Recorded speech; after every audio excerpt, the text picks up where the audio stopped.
اللہ کے سوا کوئی الہ نہیں، وہ اکیلا ہے، اس کا کوئی شریک نہیں، بادشاہت اسی کی ہے اور تمام تعریف اسی کے لیے ہے، اور وہ ہر چیز پر پوری قدرت رکھنے والا ہے۔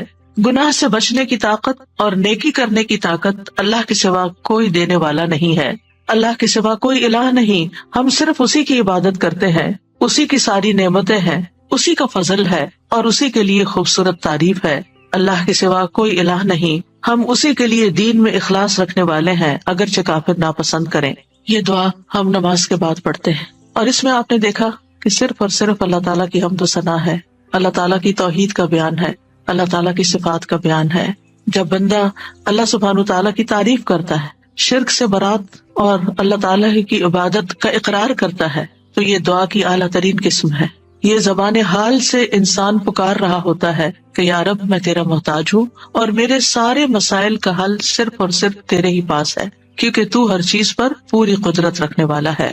اور پھر اللہ سبحانہ تعالیٰ کی تعریف ہر حال میں، چاہے ہمیں کوئی پریشانی ہو، دکھ ہو، تکلیف ہو، ہم اپنی تقدیر کے واقع ہونے سے گھبرائے ہوئے ہوں، پھر بھی اللہ سبحانہ تعالیٰ سے بدگمان نہیں ہونا، بدظن نہیں ہونا، دور نہیں ہونا، ناراض نہیں ہونا، بلکہ پلٹ پلٹ کر اسی کی طرف رجوع کرنا ہے اور اسی کی تعریف کرتے رہنا ہے۔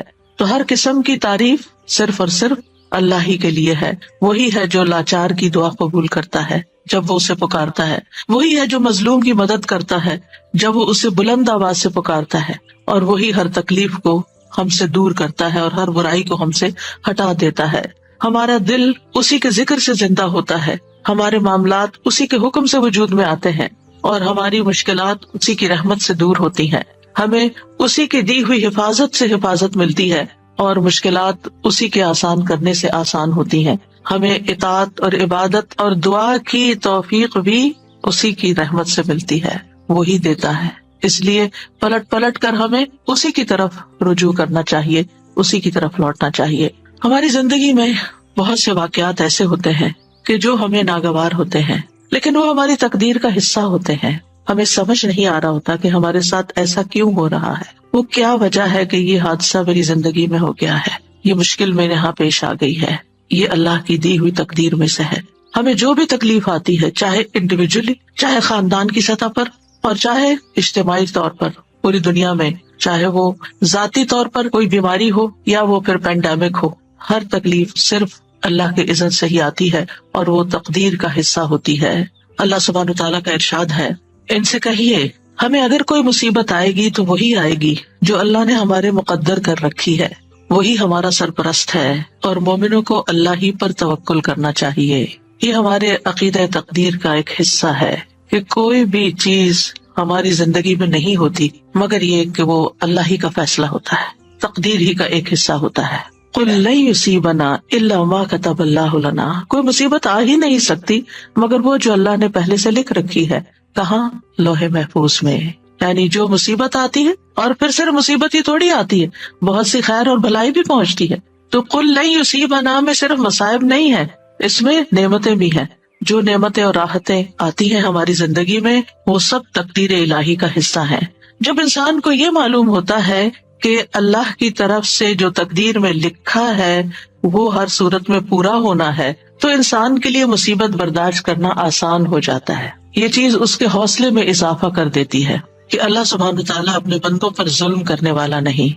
ہوا مولانا، وہ تو ہمارا مولا ہے، ہمارا مالک ہے، ہمارا محافظ ہے، ہمارا مددگار ہے، اور پھر اس کے مولا ہونے کا تقاضا یہ ہے کہ وہ ہمارے دینی اور دنیاوی تمام معاملات میں ہماری سرپرستی کرے، اور ہمارے لیے اس کے بندے ہونے میں کیا لازم ہے کہ ہم اس کی قضاء و قدر پر راضی رہیں۔ جو فیصلے وہ ہمارے بارے میں کرے ہم اس پر اعتماد کریں کہ وہ ظلم کرنے والا نہیں ہے۔ اس نے جو بھی فیصلہ کیا، جو نعمت دی یا جو تکلیف اس کی طرف سے آئی، یہ سب اسی کا فیصلہ ہے، ہمارے اختیار میں یہ نہیں ہے، یہ اللہ سبحانہ تعالیٰ کی مرضی سے آئی ہے، اور ہمارا اس پر یقین ہے کہ وہ اپنے بندوں پر کوئی ظلم نہیں کرتا۔ اللہ سبحانہ تعالیٰ کے ہر فیصلے میں انسان کے لیے بھلائی ہے، یعنی وہ خیر کا فیصلہ ہو یا زندگی میں آپ کے کوئی تکلیف آ گئی ہو، اس میں خیر ہی خیر ہے۔ بندہ مومن کا تقیہ کلام کیا ہوتا ہے؟ اس میں بھی خیر ہوگی۔ کچھ بھی ہوتا ہے تو کیا کہتا ہے؟ اس میں بھی خیر ہوگی، الحمدللہ اس میں بھی خیر ہوگی، اس کا بھی نتیجہ اچھا ہی ہوگا۔ اس سے بھی مجھے فائدہ ہی پہنچے گا، کیونکہ اللہ تعالیٰ نے کیا خبر دی ہے، قُلْ لَن يُصِيبَنَا إِلَّا مَا كَتَبَ اللَّهُ لَنَا هُوَ مَوْلَانَا، وہ ہمارا سرپرست ہے، وہ ہمارے لیے جو بھی فیصلہ کرتا ہے اس میں مومنوں کے لیے بھلائی ہی بھلائی ہوتی ہے، اور چونکہ وہ ہمارا مولا ہے تو اس لیے ہمیں اس سے اچھی ہی امید ہے۔ اور ولا مولا لہم، جیسے نبی صلی اللہ علیہ وسلم نے احد کے موقع پر فرمایا تھا کہ اللہ مولانا ولا مولا لہم، اللہ ہمارا مولا ہے اور ان کا کوئی مولا نہیں، یعنی جو اس پر ایمان نہیں رکھتے اور جو اس کی تقدیر پر ایمان نہیں رکھتے پھر ان کا کوئی مولا نہیں، ان کا کوئی سرپرست نہیں۔ اہل ایمان کو اللہ سبحانہ وتعالی اپنی پناہ میں لے لیتا ہے، اس لیے مومنوں کو کیا کرنا چاہیے، وَعَلَى اللَّهِ فَلْيَتَوَكَّلِ الْمُؤْمِنُونَ، مومنوں کو تو اللہ پر ہی توکل کرنا چاہیے، بھروسہ کرنا چاہیے۔ توکل کا معنی ہوتا ہے خیر کے حصول اور شر کے دور ہونے کے لیے اللہ تعالیٰ کو اپنا سہارا سمجھنا، اور جو اللہ تعالیٰ پر بھروسہ کرتا ہے وہ کبھی نامراد نہیں ہوتا، اور جو غیروں پر بھروسہ کرتا ہے تو وہ بے یار و مددگار رہتا ہے، کیونکہ وہ اس کی سرپرستی نہیں کر سکتے، اور اس طرح انسان اپنی امیدوں کے حصول میں بھی ناکام ہوتا ہے۔ تو توکل کیا ہوتا ہے؟ توکل یہ ہوتا ہے کہ انسان اپنی بے بسی کا اظہار کر دے کہ میرے بس میں کچھ نہیں، میرے پاس کچھ نہیں، اور ہر چیز کا مالک اللہ ہے، اور ہر کام اس کے اذن سے ہوتا ہے، وہی کرے گا، اور جو کرے گا وہ خیر ہی کے فیصلے کرے گا۔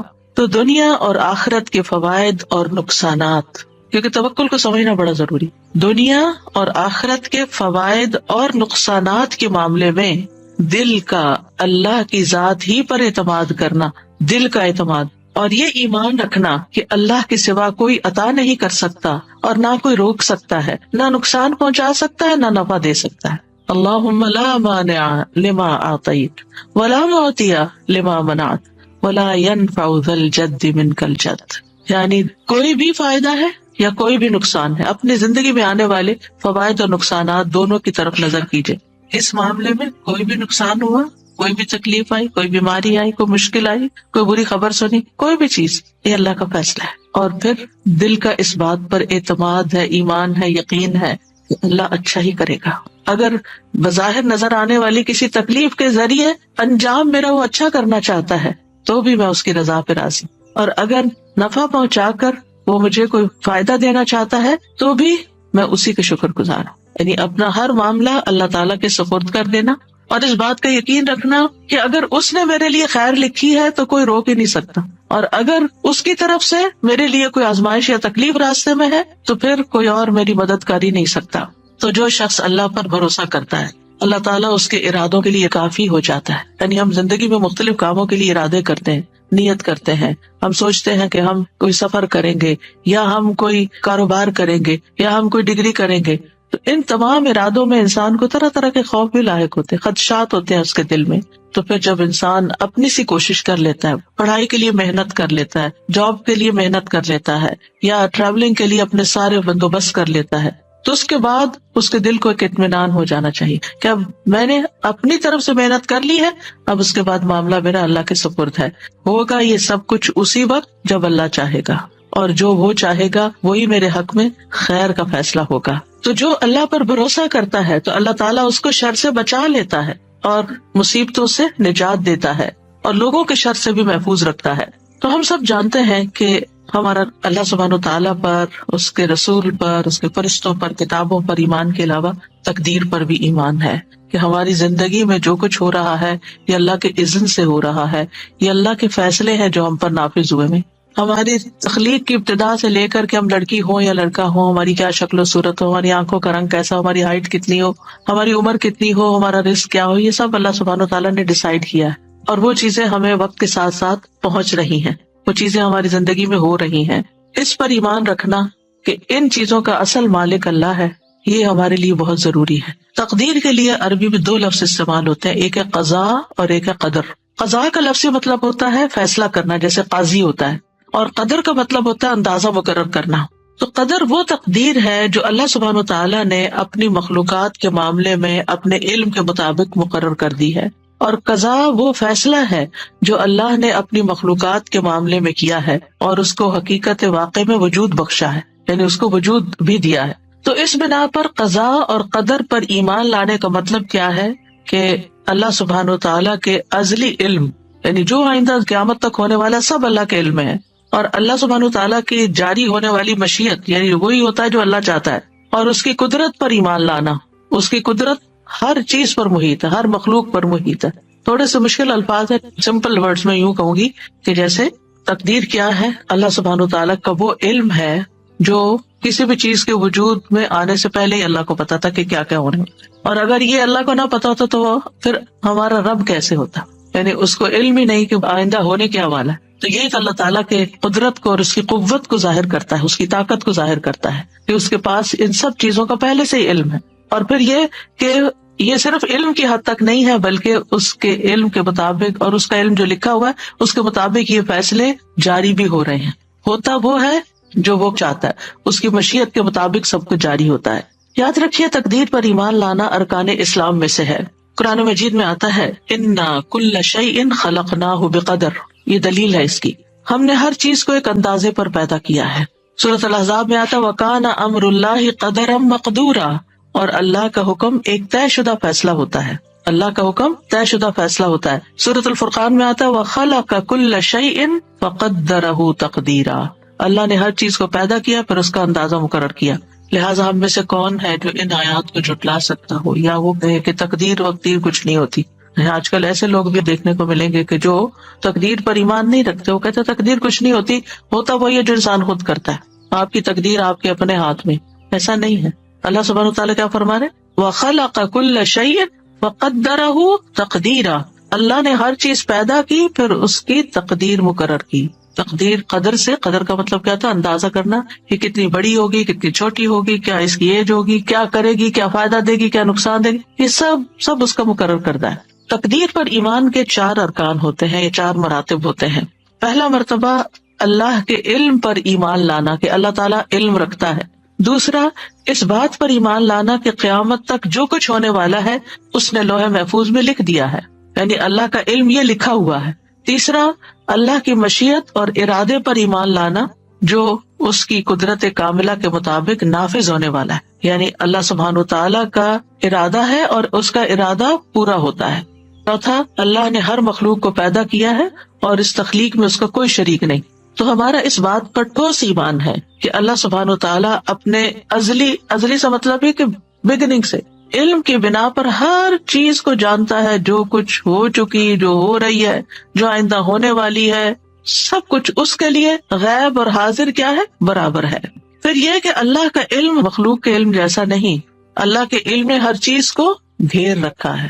وَأَنَّ اللَّهَ قَدْ أَحَاطَ بِكُلِّ شَيْءٍ عِلْمًا، اللہ نے ہر چیز کو علم کے ساتھ گھیرا ہوا ہے، یعنی اللہ تعالیٰ کو اس کی ہر ڈائمینشن، ہر صورت، ہر اس کے نتائج، اثرات سب کچھ پتا ہے. انسان نے تو بہت لیٹلی ڈسکور کیا ہے نا کہ انسان کی زندگی کی بنیادی اکائی جو وہ سیل ہے، اور سیل کس چیز سے بنا ہوا ہے. لیکن اللہ سبحانہ تعالیٰ نے جب بنایا تھا اس سے پہلے اللہ جانتا تھا کہ وہ کیا بنانے والا ہے، تو وہ جانتا ہے سب کچھ. پھر یہ ہے کہ ان ساری چیزوں کی باریکیوں کو بھی جانتا ہے، یعنی ایک سیل جو ہے وہ کب بگڑتا ہے، کیوں بگڑتا ہے، اور پھر کس طرح اس کی اصلاح ہو سکتی ہے، اور انسان کیوں بیمار ہوتا ہے. یہ چیزیں انسان آہستہ آہستہ سیکھ رہے ہیں، لیکن اللہ سبحانہ تعالیٰ کو یہ سب کچھ پہلے سے ہی پتا تھا. اور پھر یہ کہ وَأَنَّ اللَّهَ عَلَّامُ الْغُیُوبِ، اللہ غیب کے سارے علموں کو خوب جانتا ہے. اور دوسری بات کیا کہی میں نے کہ اللہ نے تقدیر کو لوح محفوظ میں لکھ دیا ہے. اللہ کا یہ علم لکھا ہوا ہے، اور انسان ہو، جنات ہو، حیوانات ہو، جمادات ہو، ستارے ہوں، سیارے ہوں، زمین کی مخلوقات ہوں، آسمانوں کی مخلوقات ہوں، سب کے بارے میں نہ صرف یہ کہ وہ جانتا ہے بلکہ ان سب کی تقدیر اس نے لوح محفوظ میں لکھی ہوئی ہے. سورۃ الحج میں آتا ہے الم تعلم ان اللہ یعلم ما فی السماء والارض ان ذلک فی کتاب ان ذلک علی اللہ یسیر. کیا تم جانتے نہیں کہ اللہ وہ سب کچھ جانتا ہے جو آسمانوں میں اور جو زمین میں؟ بلا شبہ یہ سب کچھ ایک کتاب یعنی لوح محفوظ میں درج ہے، اور اللہ کے لیے یہ بات بالکل آسان ہے. سورۃ یاسین میں آتا ہے وَكُلَّ شَيْءٍ أَحْصَيْنَاهُ فِي إِمَامٍ مُبِينٍ. یہ آیت تو سب پڑھتے ہیں نا، لیکن غور نہیں کرتے کہ مطلب کیا ہے. اور ہم نے ہر چیز کا ایک واضح کتاب میں ریکارڈ رکھا ہوا ہے، ہر چیز کا ریکارڈ موجود ہے، قیامت تک ہونے والی ہر چیز لکھی ہوئی ہے. اور پھر تقدیر کے تیسرا رکن کی وضاحت کیا ہے؟ اللہ جو چاہتا ہے وہ ہوتا ہے، جو نہیں چاہتا وہ نہیں ہوتا.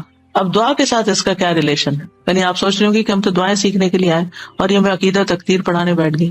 کیونکہ جب تک ہماری بنیاد مضبوط نہیں، ہماری دعائیں بھی صحیح نہیں ہوتی، اور پھر ہم دعاؤں کے بارے میں بھی بے یقینی کی کیفیت رکھتے ہیں، اور پھر وہ کبھی مانگتے ہیں کبھی نہیں مانگتے، اور مانگنے میں بھی کوئی لذت نہیں ہوتی. تو بات یہ ہے کہ آپ جو چاہتے ہیں اللہ سے مانگتے ہیں تو قبول اللہ ہی کرے گا. جو وہ چاہتا ہے وہ ہوگا، یعنی وہ نہیں ہوگا جو آپ چاہتے ہیں. اور اگر آپ کی چاہت اور اللہ کی چاہت ایک ہے تو وہ ہو جائے گا، اور اگر آپ کی چاہت کچھ اور ہے اور اللہ کی چاہت کچھ اور ہے تو کس کی چاہت بہتر ہے؟ اللہ کی چاہت. وہ ہم سے زیادہ ہم پر مہربان ہے، وہ ہم سے زیادہ ہمارے فائدے جانتا ہے. ہم صرف وقتی طور پر بہت شارٹ سائٹڈ ہے، تھوڑا سا اپنا فیوچر جانتے ہیں، وہ ہمارا لانگ ٹرم فیوچر جانتا ہے. اس کو پتا ہے کہ کون سی چیز اس وقت بندے کو دینی ہے اور کون سی چیز نہیں دینی. کون سی چیز آج اگر اس کو دے دی تو دنیا میں تو یہ خوش ہو جائے گا، لیکن اس کی آخرت برباد ہو جائے گی. اور اللہ ہم پر مہربان ہے، وہ قطعاً نہیں چاہتا کہ ہمیں ایک چھوٹی سی تھوڑی سی دیر کے لیے ایک دنیاوی فائدہ دے کے، ایک لذت دے کے، اور ہمیشہ کی زندگی ہماری مشکل میں ڈال دے. تو وہ ہم سے روک دیتا ہے، نہیں اس کو یہ نہیں دینا، کیونکہ یہ اس کے لیے بظاہر فائدے کی چیز ہے لیکن حقیقت میں اس کے لیے نقصان دہ. ہم اپنا نفع نقصان نہیں سمجھتے، اللہ سبحانہ وتعالیٰ خوب جانتا ہے. وہ جانتا ہے کہ ہمیں کیا ملنا چاہیے کیا نہیں ملنا چاہیے، اس لیے ہم دعا کرتے رہتے ہیں. اور آپ دیکھیے، پہلے بھی میں نے اس بات کا ذکر کیا تھا کہ اگر وہ نہ بھی ملے جو ایک چیز ہم مانگ رہے ہیں اور جس کے لیے روز دعا کرتے ہیں، صبح شام ہر وقت ہمارے دل میں غم لگا ہوا، وہی مانگتے رہتے ہیں، اگر وہ چیز نہیں بھی ملتی تو کیا کچھ بھی نہیں ملتا؟ آپ مسلسل عبادت کی حالت میں ہیں، جب تک آپ دعا کی حالت میں، آپ عبادت کی حالت میں، آپ کو عبادت کا اجر مل رہا ہے. اگر یہ مشکل آپ کی زندگی میں نہ ہو تو کیا آپ دعا کریں؟ کیا اللہ کو یاد کریں؟ کیا آپ کا اتنا اجر اکٹھا ہو؟ کیا آپ اتنی دیر عبادت کی حالت میں رہیں؟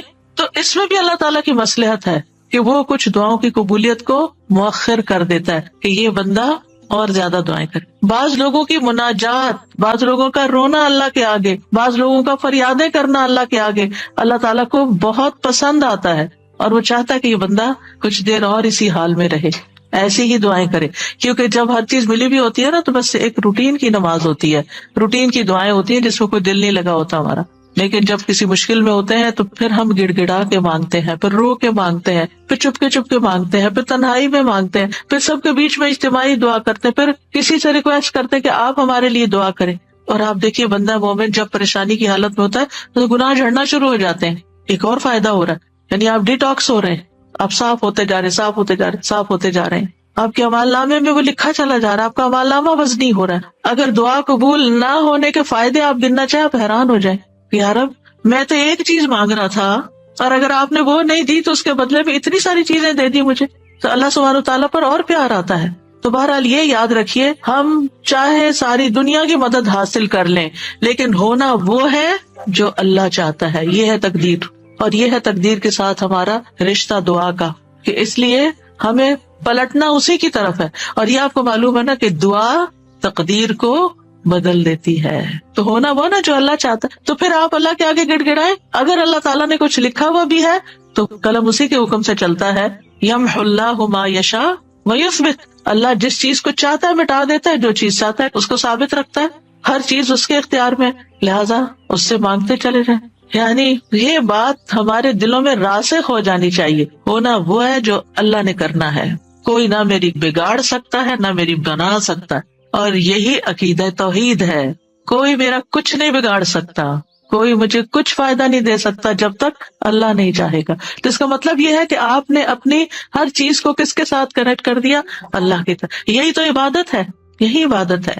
یعنی ہم عبادت صرف چند ریچولز کو لیتے ہیں، جبکہ اللہ تعالیٰ کے ساتھ دل کا ایسا تعلق ہونا، ایسا یقین ہونا، ایسا ایمان ہونا، یہ سراسر عبادت ہی کے حصے ہیں.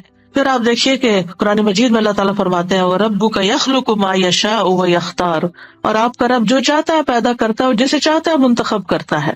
هُوَ الَّذِي يُصَوِّرُكُمْ فِي الْأَرْحَامِ كَيْفَ يَشَاءُ، وہی تو ہے جو رحموں میں تمہاری صورت بناتا ہے جس طرح وہ چاہتا ہے. ہم چاہتے ہیں ہمارا بچہ ایسی شکل کا ہو، ایسی آنکھوں والا، ایسے رنگ کا ہو، نہیں، وہ جو چاہتا ہے وہ پیدا کرے گا، وہ آپ کے اختیار میں نہیں. اور پھر وَمَا تَشَاءُونَ إِلَّا أَن يَشَاءَ اللَّهُ رَبُّ الْعَالَمِينَ، اور تم چاہ نہیں سکتے مگر وہی جو کچھ اللہ رب العالمین چاہتا ہو. نبی صلی اللہ علیہ وسلم نے فرمایا تم میں سے کوئی یوں نہ کہے اے اللہ اگر تو چاہے تو مجھے معاف فرما، اے اللہ اگر تو چاہے تو مجھ پہ رحم فرما، بلکہ یقین سے دعا کرے، کیونکہ اللہ جو چاہے کرتا ہے، اسے کوئی مجبور کرنے والا نہیں۔ تو ہمیں کوئی سجیسٹ کرنے کی ضرورت نہیں کہ آپ جو چاہتے ہیں کریں، وہ تو آلریڈی جو چاہتا ہے کرے گا۔ ہمیں کیا کرنا چاہیے؟ یقین سے مانگنا چاہیے کہ اے اللہ آپ تو سب کچھ کر سکتے ہیں، آپ میری یہ مشکل آسان کر دیں، یا آپ یہ چیز مجھے عطا کر دیں۔ اور پھر آپ دیکھیے چوتھی بات یہ کہ اللہ تعالیٰ آسمان و زمین کی ہر چیز کا خالق ہے اور ہمارے افعال کا خالق بھی ہے۔ یعنی مطلب یہ ہے کہ ہر چیز کو اللہ نے پیدا کیا ہے، جس میں بندے اور ان کے اعمال بھی شامل ہیں، یہ بھی کریٹڈ ہیں۔ اور یہ کہ اللہ سبحانہ و تعالیٰ اس کے باوجود ہم سے کیا چاہتا ہے کہ ہم اس کی اطاعت کے کام کریں اور اس کی نافرمانیوں سے بچیں۔ اور جب کوئی شخص اطاعت کے کام کرتا ہے تو نیکی کرتا ہے تو اللہ تعالیٰ نیک بندوں سے محبت کرتا ہے، اور جو اس کی اطاعت نہیں کرتے پھر ان سے محبت نہیں کرتا۔ اللہ سبحانہ تعالیٰ نے نیک کام بھی پیدا کیے ہیں اور غیر صالح اعمال بھی اللہ ہی نے پیدا کیے ہیں۔ اب ہم کیا چوز کرتے ہیں؟ ہمارا سارا امتحان ہماری چوائس کا ہے۔ اصل میں کریشن اللہ کی ہے، چوائس ہماری ہے کہ اس میں سے ہم کیا پسند کرتے ہیں۔ ہم اپنے لیے نیکی کے کام پسند کرتے ہیں یا ہم اپنے لیے کچھ اور پسند کرتے ہیں۔ تو اللہ خالق کل شیء وہو علی کل شیء وکیل، اللہ ہی ہر چیز کا پیدا کرنے والا ہے اور وہی ہر چیز کا نگہبان ہے۔ واللہ خلقکم وما تعملون، اللہ نے تمہیں بھی پیدا کیا اور ان چیزوں کو بھی جو تم بناتے ہو یا جو تم عمل کرتے ہو۔ تو یاد رکھیے جو ہوتا ہے وہ اللہ کے اذن سے ہوتا ہے، جو ہمیں فائدہ ملتا ہے وہ اللہ کی طرف سے آتا ہے۔ جب ہم اس بات کا یقین رکھیں گے تو اس کا فائدہ کیا ہوگا؟ یعنی مثلاً اللہ نے آپ کو اولاد کی نعمت دی تو اس پر آپ کس کے شکر گزار ہوں گے؟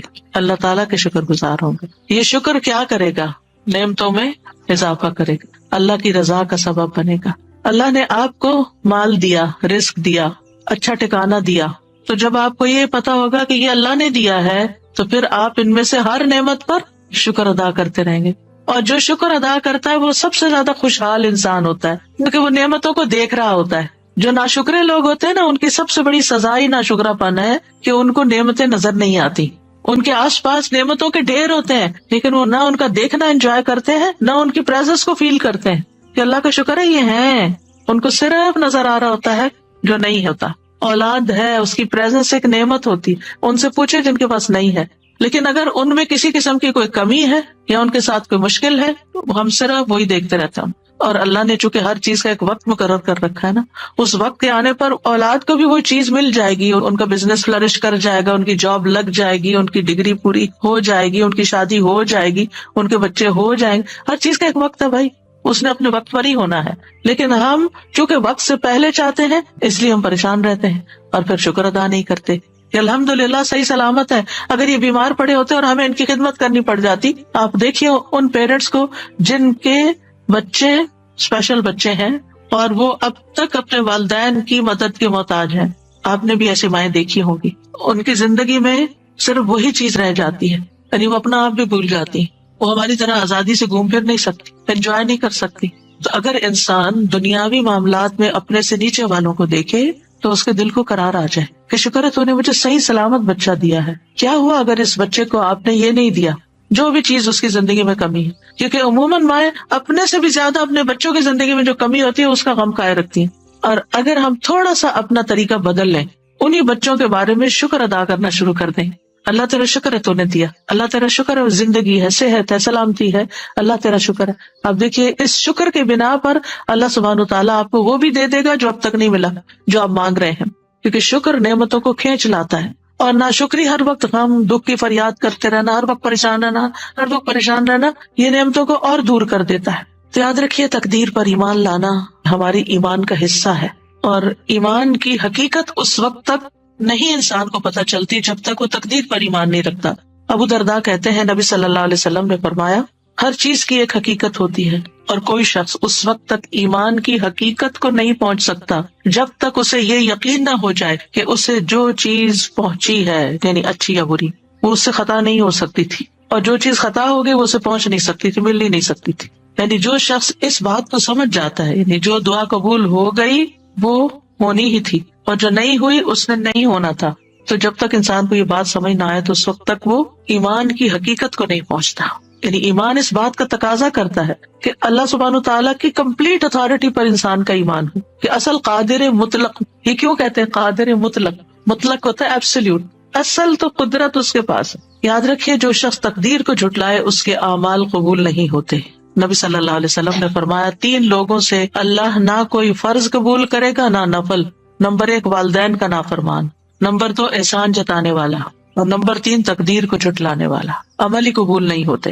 ڈھیر صدقے کا بھی دے تو وہ بھی قبول نہیں ہوگا. عبداللہ بن عمر قسم کھا کے فرمایا کرتے تھے اگر تقدیر کا انکار کرنے والوں میں سے کسی کے پاس احد پہاڑ کے برابر سونا بھی ہو اور وہ سارے کا سارا اللہ کے راستے میں دے دے تب بھی اللہ اسے قبول نہیں کرے گا جب تک وہ تقدیر پر ایمان نہ لائے. تو کتنا ضروری ہے اس عقیدے کو ذہن میں رکھنا، اس پر ایمان لانا اور اس کو ریفریش کرنا. رمضان اصل میں موقع ہے ہم اپنے بنیادی عقائد کو ریفریش کریں، ہم دین کی بنیادی تعلیمات کو ریفریش کریں تاکہ ہم آگے سال کا جو باقی حصہ ہے وہ بہترین مسلمان کے طور پر گزار سکیں. نبی صلی اللہ علیہ وسلم نے فرمایا مجھے بعد میں آنے والے زمانے میں اپنی امت پر سب سے زیادہ 3 باتوں کا ڈر ہے. نمبر 1 ستاروں پر ایمان لانا، نمبر 2 تقدیر کو جھٹلانا، اور نمبر 3 حکمران کا ظلم کرنا. ایک اور حدیث میں آتا ہے نبی صلی اللہ علیہ وسلم نے فرمایا یہ آیت میری امت کے آخری زمانے کے اللہ عز و جل کی تقدیر کے جھٹلانے والے لوگوں کے بارے میں نازل ہوئی ہے. ذوقوا مس سقر انا کل شیء خلقناہ بقدر. دوزخ میں آگ لگنے کے مزے چکھو، بے شک ہم نے ہر چیز کو ایک مقرر اندازے پر پیدا کیا ہے. یعنی میری امت کے آخری حصے میں جو لوگ تقدیر پر ایمان نہیں لائیں یہ ان کا انجام اس آیت میں بیان ہوا ہے.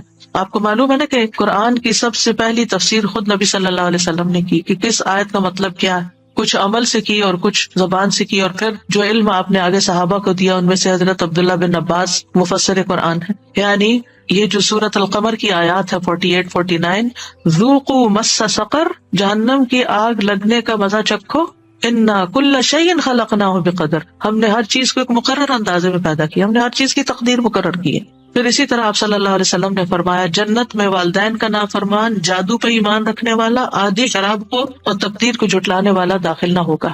تو تقدیر پر ایمان لانے کا تقاضا کیا ہے؟ نمبر 1 اس بات پر یقین رکھنا کہ ہر چیز لکھی جا چکی ہے. یہ بار بار میں اس لیے دہرا رہی ہوں تاکہ ایمان مکمل ہو کہ تقدیر پر ایمان کا مطلب کیا ہے. عمر، رزق، عمل، یہ سب کچھ تقدیر سے ہے. اصل کہتے ہیں بے شک اللہ نے مخلوقات کو پیدا کیا تو ان کے ساتھ ان کی تقدیر کو پیدا کیا، ان کی عمروں کو تقدیر کے مطابق تقسیم کیا، ان کے رزق کو تقدیر کے مطابق تقسیم کیا، آزمائش اور صحت اور تندرستی کو بھی تقدیر کے مطابق تقسیم کیا. رسول اللہ صلی اللہ علیہ وسلم نے فرمایا جس شخص کو بڑی فکر دنیا کی ہی ہو، یعنی جو دنیا کے بارے میں زیادہ کنسرن ہے، اللہ تعالیٰ اس کے کام پریشان کر دے گا اور اس کی مفلسی اس کی دونوں آنکھوں کے درمیان کر دے گا. اس کو سوائے اپنی مفلسی کے اور کچھ نظر نہیں آئے گا. سب کچھ ہوتے ہوئے بھی اس کو خوف مفلسی کا ہے کہ کیا بنے گا. اور جس کی نیت اصل آخرت کی طرف ہو تو اللہ تعالیٰ اس کے سب کام درست کر دے گا، اس کے دل میں بے پرواہی ڈال دے گا اور دنیا جھک کر اس کے پاس آئے گی. پھر اسی طرح اولاد کا ملنا بھی مقرر ہے، جس جان نے آنا ہے وہ آ کر رہے گی. بیماری بھی تقدیر سے ہے. رسول اللہ صلی اللہ علیہ وسلم نے فرمایا جاہلیت کے 4 اوصاف میری امت میں موجود رہیں گے جن کو لوگ ہرگز نہیں چھوڑیں گے. نمبر 1 نوحہ کرنا یعنی کسی فوتگی پر. نمبر 2 حسب رسم میں تان کرنا.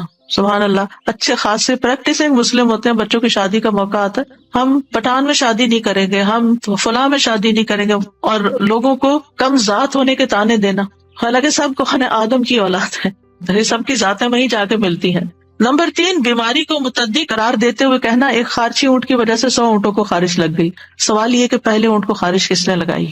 اب اس میں آپ دیکھیے کہ جیسے یہ کووڈ ہے کتنا پھیلا ہوا تھا، لیکن جس کی موت لکھی ہوئی تھی، جس کو بیماری آنی تھی اس کو آ کر رہی، جس کو بیمار ہونا تھا وہ ڈبل ماسک میں بھی بیمار ہو کر رہا، اور جس کو اللہ نے بچانا تھا بچایا. آگے کا بھی اللہ ہی کے ہاتھ میں ہے. تو اس لیے یہ سوچنا کہ صرف اس کی وجہ سے نہیں، اللہ کا فیصلہ تھا. نمبر 4 ستارے، یہ کہنا کہ فلاں ستارے کی وجہ سے بارش ہوئی، یہ دور جاہلیت کے اوصاف میں سے ہے. پھر اسی طرح دوسری بات یہ کہ اس بات پر یقین رکھنا کہ جو تقدیر میں لکھا ہے وہی واقع ہوگا.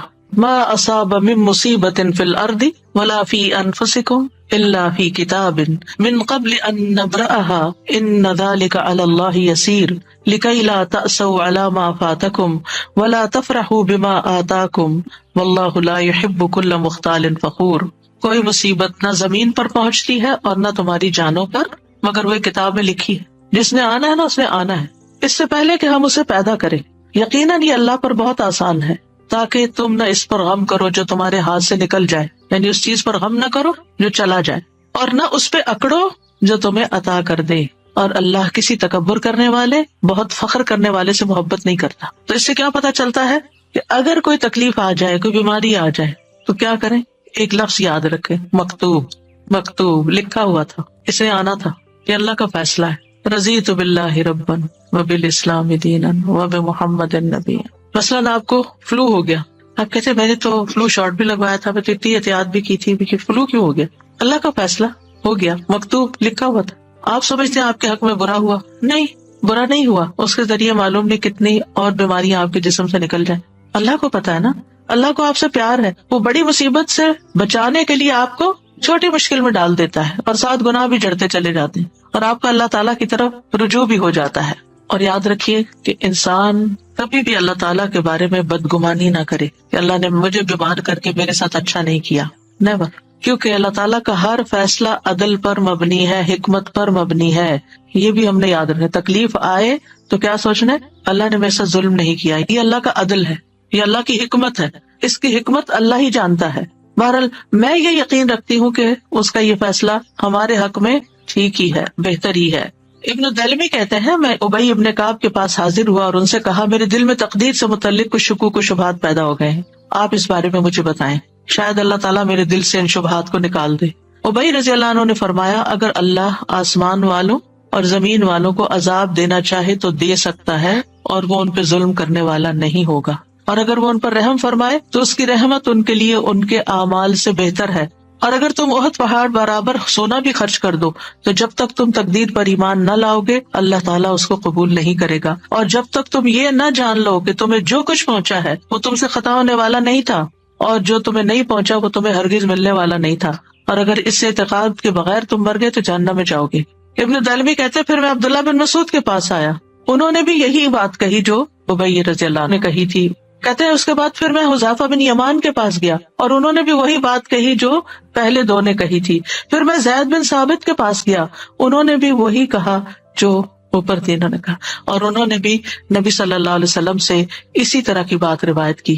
اس سے یہ پتا چلتا ہے کہ صحابہ کرام کا ایمان کتنا درست تھا، اور ان کو پتا تھا کہ کس چیز پر ایمان لانا ہے، کس طرح کا ایمان لانا ہے. آج آپ دیکھیں کہ ہم سے اگر کوئی پوچھے تو کیا ہم یہ بات بتا سکتے ہیں یہ جو سارے صحابہ نے کہی تھی؟ ہمیں تو پتا بھی نہیں کہ ایسے بھی کہنا ہوتا ہے. تو یہ ہے تقدیر کہ اللہ کے فیصلے ظلم پر مبنی نہیں ہے، اور اللہ کی رحمت ہمارے اعمال سے بہتر ہے، اور کوئی نیک عمل قبول نہیں ہے اگر ہم تقدیر پر ایمان نہیں رکھتے. اور جو ہمیں پہنچنے والا ہے وہ خطا نہیں ہو سکتا، اور جو خطا ہو گیا وہ آنا ہی نہیں تھا. اس بات پر یقین رکھے کہ اللہ کا ہر فیصلہ حکمت پر مبنی ہے، عدل پر مبنی ہے. اللہ تعالیٰ ظالم نہیں. بظاہر نظر آنے والا شر بھی اپنے اندر طرح طرح کی خیر رکھتا ہے. اگر آپ سورۃ الکہف پڑھیں تو اس میں خضر علیہ السلام نے جس بچے کو مار دیا تھا تو اس کے بارے میں کیا آتا ہے؟ وَأَمَّا الْغُلَامُ فَكَانَ أَبَوَاهُ مُؤْمِنَيْنِ، اس لڑکے کے والدین مومن تھے. فَخَشِينَا أَن يُرْهِقَهُمَا طُغْيَانًا وَكُفْرًا، ہمیں اندیشہ ہوا کہ یہ لڑکا اپنی سرکشی اور کفر کی وجہ سے ان پہ کوئی مصیبت نہ لا کھڑی کرے. فَأَرَدْنَا أَن يُبْدِلَهُمَا رَبُّهُمَا خَيْرًا مِّنْهُ زَكَاةً وَأَقْرَبَ رَحْمًا، لہٰذا ہم نے چاہا کہ ان کا پروردگار اس لڑکے کے بدلے انہیں اس سے بہتر اولاد عطا کرے جو پاکیزہ اخلاق والی اور قرابت کا بہت خیال رکھنے والی ہو.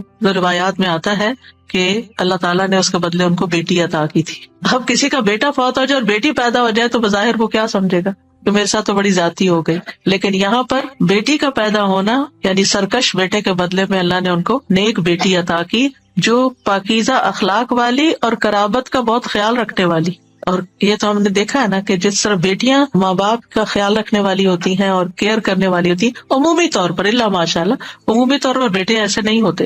پھر مریم کو بیٹا دینے کی بجائے اللہ نے بیٹی سے نوازا جن سے عیسیٰ علیہ السلام پیدا ہوئے.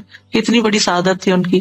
تو مومن کے ہر حال میں خیر ہوتی ہے، اللہ کے ہر فیصلے میں خیر ہے. حدیث میں آتا ہے مومن کا معاملہ بھی عجیب ہے، اس کے لیے ہر بات میں بھلائی ہے، اور یہ مومن کے سوا کسی کے لیے نہیں. اگر اس پہ خوشحالی آتی ہے وہ شکر ادا کرتا ہے تو اس کے لیے بہتر ہے، اگر کبھی مشکل آتی ہے وہ صبر کرتا ہے تو اس کے لیے وہ بہتر ہے. اور شکر کرنا بھی بہت فائدے کی چیز ہے. الطاعم الشاکر کالصائم الصابر، یعنی جو کھا پی کے شکر ادا کرتا ہے وہ روزہ رکھ کے صبر کرنے والے کی طرح، اس کا بھی اجر ہے اس کا بھی اجر. تو جس حال میں اللہ رکھے اس کے مطابق اگر آپ ریئیکٹ کرتے ہیں تو آپ کے لیے اجر ہی اجر ہے. پھر آپ دیکھیے کہ ایک ہم عادت سیکھنے کے ہر چیز میں خیر دیکھیں اور خیر کے پہلو پر نظر رکھیں. نبی صلی اللہ علیہ وسلم نے فرمایا ابن آدم دو چیزوں کو ناپسند کرتا ہے، دو چیزیں اس کو اچھی نہیں لگتی.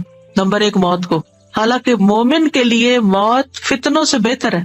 نمبر دو مال کی قلت کو، مال کم ہو گیا ہے، حالانکہ مال کی قلت حساب کتاب میں کبھی کا باعث. اگر مال کم ہے تو حساب بھی کم ہے، مال زیادہ تو حساب بھی زیادہ. زندگی میں کوئی حادثہ پیش آ جائے تو یہی کہا کریں لا تحسبوہ شرا لکم بل ہوا خیر لکم، تم اسے اپنے لیے برا مت سمجھو بلکہ یہ تمہارے لیے بہتر ہے. نہیں تمہیں پتا کہاں کہاں اس کی وجہ سے بہتری بھی ہو گئی. سفیان کہتے ہیں انسان جو ناپسند کرتا ہے وہ اس کے لیے بہتر ہوتا ہے اس سے جس کو وہ پسند کرتا ہے، کیونکہ ناپسندیدہ چیز اسے دعا پر ابھارتی ہے اور جسے وہ پسند کرتا ہے وہ اسے آگ لگاتا ہے. یعنی دنیا کی عیش و عشرت چاہتا ہے اور وہ اس کے لیے بعض اوقات اللہ سے دوری کا باعث بن جاتی ہے. بہت دفعہ ایسا بھی ہوتا ہے کہ جب کسی تکلیف کا انجام سامنے آتا ہے لیٹر آن تو وہ ہمیں خوش کر دیتا ہے، اس وقت اللہ کے فیصلوں کی حکمت سمجھ آتی ہے. ابن عمر کہا کرتے تھے انسان اللہ سے بھلائی طلب کرتا ہے تو اللہ اس کے لیے کسی چیز کو منتخب کر لیتا ہے، یعنی اس کے لیے کسی تکلیف کو منتخب کر لیتا. مطلب یہ تھا پھر وہ اپنے رب سے ناراض ہو جاتا ہے اور اپنے انجام کا انتظار نہیں کرتا. پھر جب انجام سامنے آتا ہے تو پتا چلتا ہے کہ اللہ نے اس کے حق میں بہتری کی کہ اس کو اس مشکل راستے سے گزار کر یہ نعمت دی. اللہ ہماری مصلحتوں کو ہم سے زیادہ بہتر جانتا ہے، اس لیے اللہ کے فیصلوں پر اعتماد ہونا چاہیے. آپ دیکھیں کہ بچے جب چھوٹے ہوتے ہیں نا تو ماں باپ سے اکثر ناراض رہتے ہیں، ہمیں کیوں اسکول بھیجتے ہیں، ہمیں کیوں ہوم ورک کرنے کو کہتے ہیں، ہمیں کیوں چھٹی نہیں کرنے دیتے، ہمیں کیوں فلاں چیز نہیں لے کے دیتے، ہمیں کیوں زیادہ چاکلیٹ نہیں کھانے دیتے، کیونکہ ان کا بس چلے تو کھانے پینے کی جگہ صرف سویٹس اور کینڈیز ہی کھا لے تو ماں باپ نہیں کھانے دیتے. یعنی جتنی بھی چیزیں ہیں آپ دیکھیں کہ بچے آپ سے خوش نہیں ہوں گے، وہ آپ کو اپنا دشمن سمجھیں گے کہ شاید ہم ستیلے ہیں یا انہوں نے کہیں سے اڈاپٹ کیا ہوا ہمیں، جو اتنی سختی ہم پر کرتے ہیں. لیکن جب بڑے ہوتے ہیں تو پھر تھینک فل ہوتے ہیں، آپ کا شکریہ کہ آپ نے ہم پر سختی کی، ہمیں پڑھایا لکھایا اور ہمیں یہاں تک پہنچایا. بندہ بھی جب تکلیف کی حالت میں ہوتا ہے تو برے برے خیال سوچتا ہے وسوسے، اور پھر جب اس کا انجام دیکھتا ہے تو اس وقت شکر گزار ہوتا ہے کہ اللہ تیرا شکر ہے کہ تو نے فلاں سے بھی بچا لیا، فلاں چیز سے بھی بچا لیا، فلاں اور میرے لیے تو نے یہ رکھ دیا. ابن تیمیہ کہتے ہیں مصائب عام لوگوں کے حق میں رحمت اور نعمت ہے سوائے اس وقت کے کہ اگر ان مصیبتوں کی وجہ سے مصیبت والا شخص اس بڑی نافرمانی اور مصیبت میں مبتلا ہو جائے جو اس سے پہلے تھی تو یہ مصیبت اس لحاظ سے اس کے لیے شر بن جائے گی. لیکن اگر وہ اس کی وجہ سے اور نیکی کی طرف آ جاتا ہے تو پھر کیا ہوتا ہے، وہ مصیبت اس کے لیے خیر کا باعث بن گئی. چوتھی چیز کیا ہوئی، تقدیر کے فیصلوں پہ اللہ سے راضی رہنا ہے اور ناراض نہیں ہونا، اللہ کو الزام نہیں دینا، اللہ کی تقسیم پہ راضی رہنا ہے. نبی صلی اللہ علیہ وسلم نے فرمایا اللہ کی تقسیم پر راضی رہو، تم لوگوں میں سب سے بڑے غنی بن جاؤ گے. ہر حال میں اللہ کا شکر ادا کرنا ہے، خوشی ملے تو الحمدللہ، تکلیف آئے تو الحمدللہ ہی علی کل حال. حسن کہا کرتے تھے تم اللہ سے راضی ہو جاؤ اللہ تم سے راضی ہو جائے. ہم چاہتے ہیں نا اللہ ہم سے راضی ہو جائے، تو پھر اللہ تعالیٰ کی تقدیر پہ راضی ہو جایا کرو اور اللہ کا جو حق ہے اسے اپنی طرف سے ادا کرو. کیا تم نے نہیں سنا اللہ تعالیٰ کا فرمان ہے رضی اللہ عنہم ورضوا عنہ، اللہ ان سے راضی ہو گیا اور وہ اللہ سے راضی ہو گئے. اور جو راضی ہو جاتا ہے اس کی زندگی میں برکت اور وسعت آ جاتی ہے. نبی صلی اللہ علیہ وسلم نے فرمایا اللہ تبارک و تعالیٰ اپنے بندے کو جو کچھ دیتا ہے وہ اس میں اس کا امتحان بھی لیتا ہے. جو شخص اللہ تعالیٰ کی تقسیم پر راضی ہو جائے اللہ اسے برکت اور وسعت دیتا ہے، اور جو راضی نہ ہو اس کو برکت نہیں ملتی. پھر زبان سے بھی رب کی رضا کے کلمات ادا کرنے چاہیے. جیسے نبی صلی اللہ علیہ وسلم کے بیٹے ابراہیم فوت ہو گئے تھے تو آپ نے کیا فرمایا، آنکھیں روتی ہیں دل غمگین ہے اور ہم نہیں کہتے مگر وہی جس سے ہمارا رب راضی ہے. زبان سے کوئی ایسی بات نہیں نکلے گی، اے ابراہیم ہم تمہاری جدائی کے سبب غمگین ہیں. اپنے غم کا اظہار کیا لیکن اللہ سے ناراضگی کا اظہار نہیں کیا. پھر آپ دیکھیں کہ اللہ کے فیصلے